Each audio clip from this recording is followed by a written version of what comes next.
안녕하세요. 오늘은 전에 말씀드렸듯이 신형 카이엔 베이스 모델 시승하고 있습니다. 엔진을 말씀드리면 3.0 터보 엔진이에요. 이 엔진은 파나메라 4하고 같이 쓰이는 엔진입니다. 어차피 300마력이 넘어가면 차에 대한 힘은 충분하니까 일단 힘에 대한 걱정은 기본적으로 안 하셔도 될 것 같고요.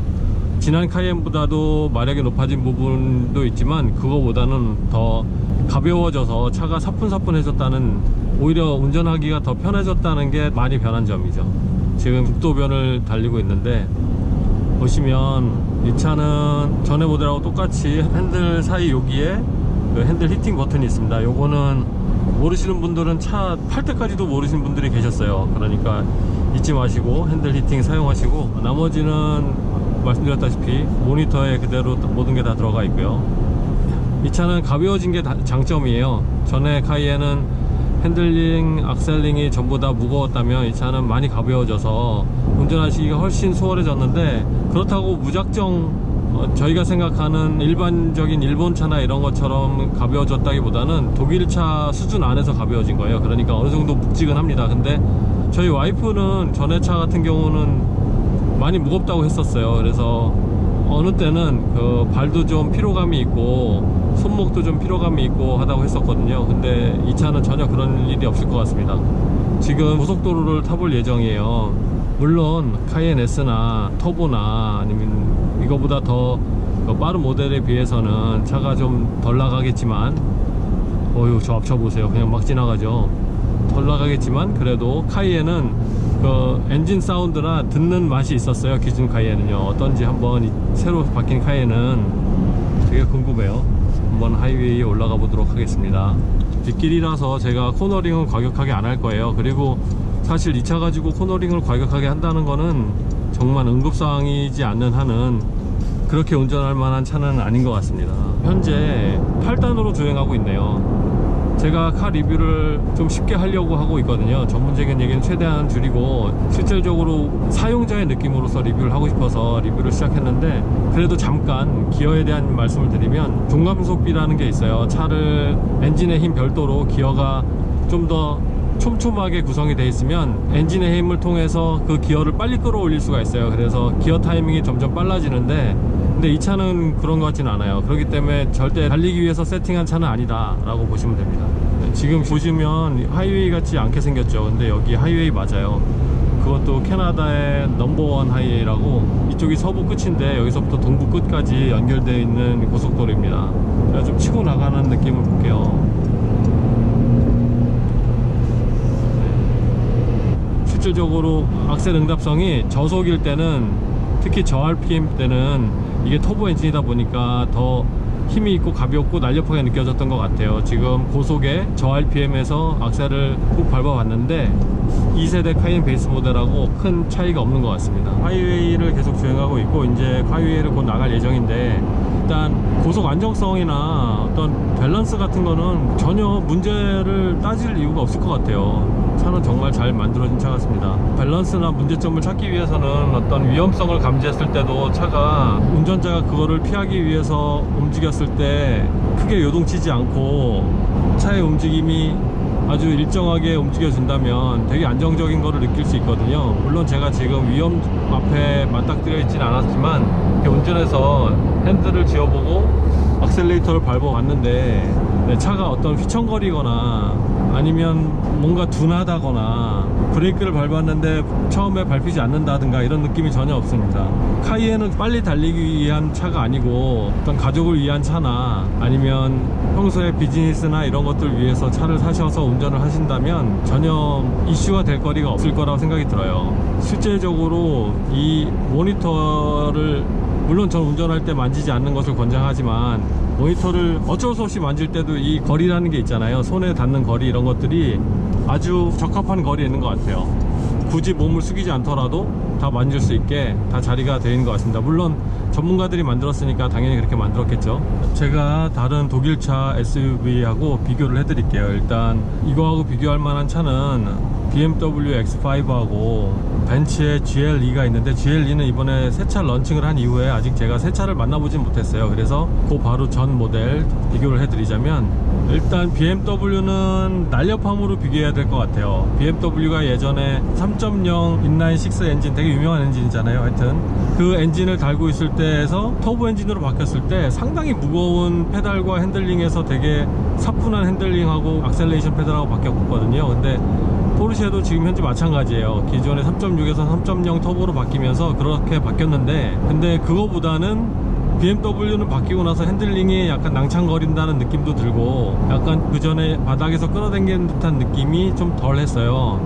어떻게 보면 차는 가벼워졌는데 안정감은 좀 떨어진 면이 없지 않아 있었는데, 이 카이엔은 가벼워졌는데도 불구하고 상당히 안정적이에요. 하이웨이에서도 그렇고 일반 길에서도 그렇고요, 시내에서는 뭐 당연히 그렇고, 그렇기 때문에 좀 더 포르쉐의 느낌 아니면 독일차의 느낌을 좀 더 간직했다라고 보시면 될 것 같아요. GLE하고 비교해보면 GLE는 묵직함으로 좀 비교해야 될 것 같은데, GLE는 어떻게 보면 좀 부담스러운 느낌이 살짝 없지 않아 있었거든요.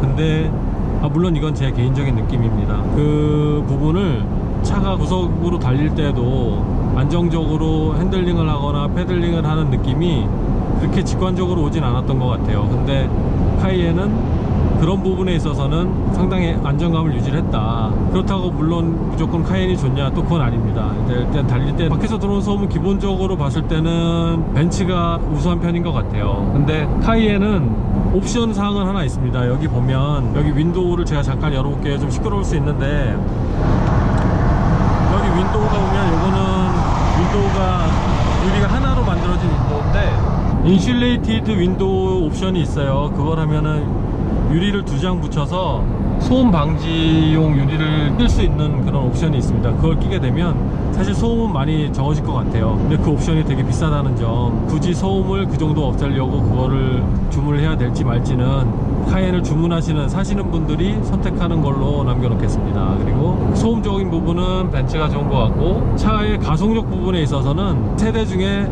카이엔이 제일 저속이랑 저속 토크 부분에선 좋은 것 같지만, 실질적으로 고속에서는 X5가 조금 난듯도 싶어요.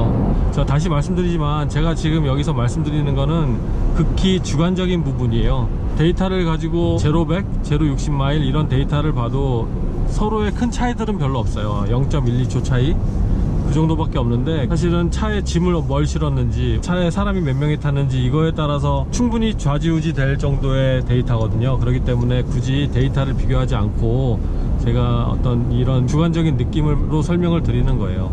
이 차 같은 경우는 8단 미션이 들어가 있어요. 그래서 예를 들어서 8단으로 가다가 긴 내리막길을 만나서 그 긴 내리막길을 엔진 브레이크를 사용해서 가게 되면 속도를 악셀레이션 아니면 브레이킹을 이용하지 않고 스테디한 같이 일정한 속도로 운전하기 되게 편하고, 그럼으로써 브레이크를 안 밟으니까 그 브레이크의 패드 마모도가 상당히 오래 유지가 돼요. 그러면 실질적으로 주머니에 도움이 많이 된다, 제가 꼭 말씀을 드리고 싶고요. 그래서 엔진 브레이크 사용 권장을 하는데, 엔진 브레이크의 장점은 뭐 제가 좀 전에 말씀드렸던 브레이크 마모도를 오래 유지해서 뭐 주머니에 좋다, 이것도 있을 수 있고, 예를 들어서 아무래도 엔진 브레이크를 사용하게 되면 RPM이 올라가게 되잖아요. RPM이 올라가면 기본적으로 그 소리가 싫으신 분들도 계세요. 이거 너무 시끄러운 거 아니야? 뭐 엔진 부셔지는 거 아니야? 그런데 그런 부분은 전혀 걱정하실 거 없고, 엔진은 레드존을 어차피 이 차는 쓰질 못하잖아요. 레드존이라는 의미는 차가 위험해서 그 이상 밟지 말라는 소리인데, 어차피 이 차는 퓨얼 컷으로 그 이상 못 올라가게 만들어 놨어요. 그러면 그 전까지 사용하는 건 차에 아무런 문제가 없습니다. 제가 지금 엔진 브레이크를 써볼게요. 내리막길인데 지금 3단까지 내렸고요. 보시다시피 2단까지 내리면 4000rpm 정도 올라가서 50km 중반대를 계속 유지하잖아요. 네, 그리고 거의 다 내려왔을 때 플러스 패들 시프트를 한 번만 길게 눌러주시면 다시 오토로 돌아갑니다. 그러니까 그렇게 이용하시면 돼요. 그리고 엔진 브레이크를 밟을 때 또 다른 장점은, 그 엔진이 RPM이 높은 상태에서 악셀 페달을 밟고 있지 않으면, 지금 현재 나오는 모든 차는 이렇게 인식을 합니다. 이 운전자는 가려고 하는 마음이 없구나라 생각을 해요. 그 다른 뜻은 뭐냐면, RPM이 높은 상태로 엔진을 움직이면 실질적으로 연료를 주입하지 않더라도 스테디하게 엔진이 꺼지지 않고 유지할 수가 있거든요. 즉 쉽게 말해서 엔진 브레이크를 사용해서 내리막길을 내려오게 되면 연료 절감 효과까지 보실 수 있습니다. 차에 보면 패들 시프트가 여기 있잖아요. 근데 포르쉐 패들 시프트는 상당히 안쪽에 달려 있어요, 생각보다. 그래서 손이 큰 남자분들은 어려움은 없겠지만 손이 작으신 분들은 사용하기 힘들 수 있습니다. 그럼 어떻게 해야 되냐? 손을 약간 밑쪽으로 잡으세요.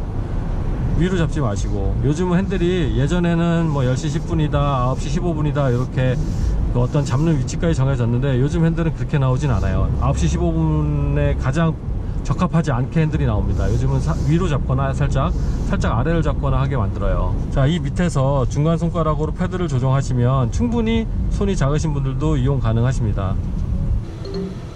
AM 730 Frequency 730 kHz. 네, 방금 제가 음성 명령 장치를 이용해 봤잖아요. 다시 한번 눌러볼게요. I'm cold. It will get warmer in a minute. 자, 보셨죠? 내가 춥다고 하니까 더 데펴주겠다고 이렇게 했습니다. 다시 한번 해볼게요. I'm very hot. It will get cooler in a minute. 네, 되게 덥다고 하니까 시원하게 해주겠다고 했습니다. 이런 식으로 음성 명령 장치를 이용해 보시면 되게 좋을 것 같아요. 제가 한국에선 이게 한글이 인식이 되는지 안 되는지는 잘 모르겠지만, 인식이 안 되더라도 영어 공부하신다고 생각하고, 이렇게 긴 말이 아니니까 이 정도로는 그냥 하셔서 이용하시면 정말 안전운전과 재밌는 운전에 도움이 됩니다. 자, 기어 레버를 제가 잠깐 설명을 드릴게요. 지금 제가 파킹을 했는데, 파킹을 꼭 이렇게 누르셔야 합니다. 그러면 모든 게 차가 멈춰지고, 지금은 그 오토 온오프 기능을 켜놓고 있어서 시동도 꺼집니다. 그리고 다시 출발할 때는 브레이크를 밟은 상태로 이 누르는 부분이 여기 있어요. 누르는 부분을 누르고 당기면 BMW하고 비슷하죠. 드라이브에 들어가게 됩니다. 드라이브 포지션에 들어가고, 이쪽으로 넘기면 수동 포지션으로 넘어가게 되고요.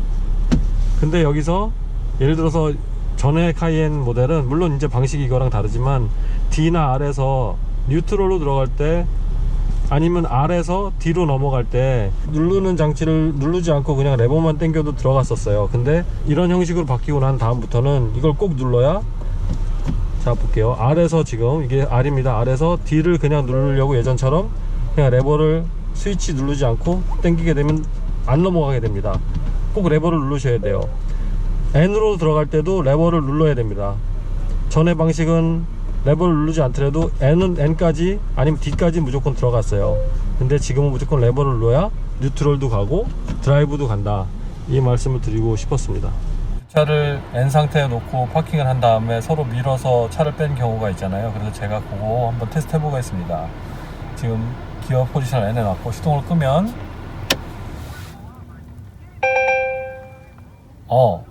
이거는 그렇게 파킹할 수 있네요.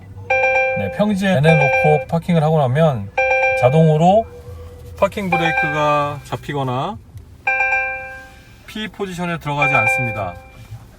그래서 평지에서 N 포지션에 놓고 파킹이 가능하다는 것을 확인해 봤습니다. 스모킹 패키지가 있죠. 이건 무료 옵션이긴 한데, 담배를 피지 않더라도 스모킹 패키지를 넣는 이유는 뚜껑이 있어서 그래요.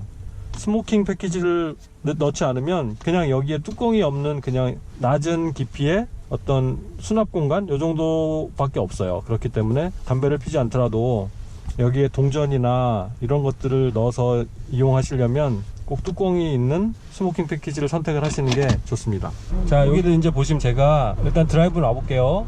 드라이브입니다. 일자가 써있죠. 이거는 수동 모드는 아니고 자동에서 현재 1단으로 움직이겠다는 얘기입니다. 여기서 제가 시동을 한번 꺼보겠습니다. 자, 껐습니다. 그러면 자동으로 이렇게 P로 들어가죠. 그렇더라도 다른 차를 운전할 기회가 있을 수 있으니까 이런 기능을 믿지 마시고 꼭 파킹하고 시동을 끄기 전에는 P를 꼭 누르면 좋겠다라는 게 제 의견입니다. 자, 오늘은 일단 이렇게 주행 영상을 찍어 봤는데, 물론 카이엔 베이스 모델이라 다시 말씀드리면 고속으로 달리고 어떤 토크감이 많아서 차가 갑자기 튀어나가고 이런 느낌은 없어요. 그래도 전 제너레이션보다 저속에서 차가 급격하게 RPM을 올리고 악셀을 밟을 때는 훨씬 더 잘 나가요. 하지만 그게 고속까지 이어지진 않는다, 고 RPM까지 이어지진 않는다는 게 이 차의 느낌이고, 이 차를 실질적으로 운전할 때 운전자가 가질 수 있는 체감 속도라고 말씀드릴 수 있습니다. 그리고 여러가지 옵션적인 측면에 있어서도 선택사항이 더 많아졌어요. 하지만 포르쉐 옵션이라는 것이 너무나 사실은 한두 끝도 없어요. 차 색깔서부터 실내 각종 기술적인 면까지. 그렇기 때문에 정말 본인 자기 자신한테 필요한 옵션을 잘 선택해서 차를 빌드업 해가지고 자기 차로 만들어야 될 것 같습니다.